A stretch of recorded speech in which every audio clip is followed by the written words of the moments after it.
guys, hi, it's Cathy. Welcome, I'm so glad you guys are here. I have a question for you. Have you ever seen something, or has anyone ever told you something that you just couldn't believe? You know, like it's just, oh, what's going on here? Well, I want you to take a look at this and see what happens to my buddy Scott Calvin. I see it, but I don't believe it. You're missing the point. What is the point? Seeing isn't believing. Believing is seeing.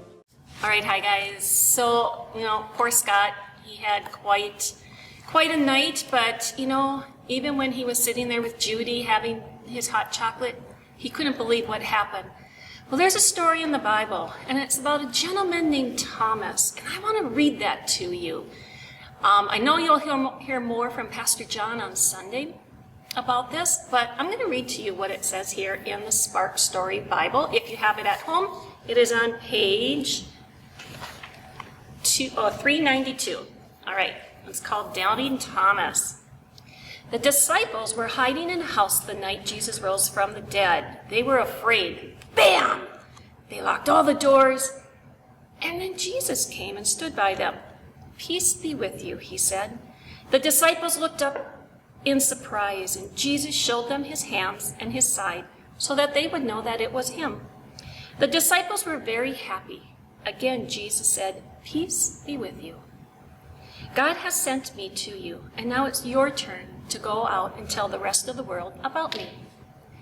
Jesus breathed on them in a very special way. He said, "With this breath, I will always be in your hearts. Even when I am in heaven, you now have the power to do the things I've asked you to do." Thomas was the only disciple not there that night. When he got back, the others excitedly told him about Jesus' visit. "I don't believe you," Thomas said. "I'll believe when I can touch Jesus' wounds." Later that week, Thomas and the other disciples were in the same house. Jesus came again and stood with them. "Peace be with you," he said. Then he said, "Thomas, come here. Give me your hands. Put your finger on the wounds in my hand, and put your hand by the wound in my side. Do not doubt anymore. It's time for you to believe." Thomas's eyes popped open. "My Lord and my God," he exclaimed. Jesus answered, "You believe because I'm here with you, and you've seen me. Think of those who have not seen, but believe in me anyway. You should believe even when you cannot see it yourself." It's like when Scott Calvin was there and he had this great night with his son Charlie, and Judy said one thing to him, and I want you guys to always think about this. Believing is seeing.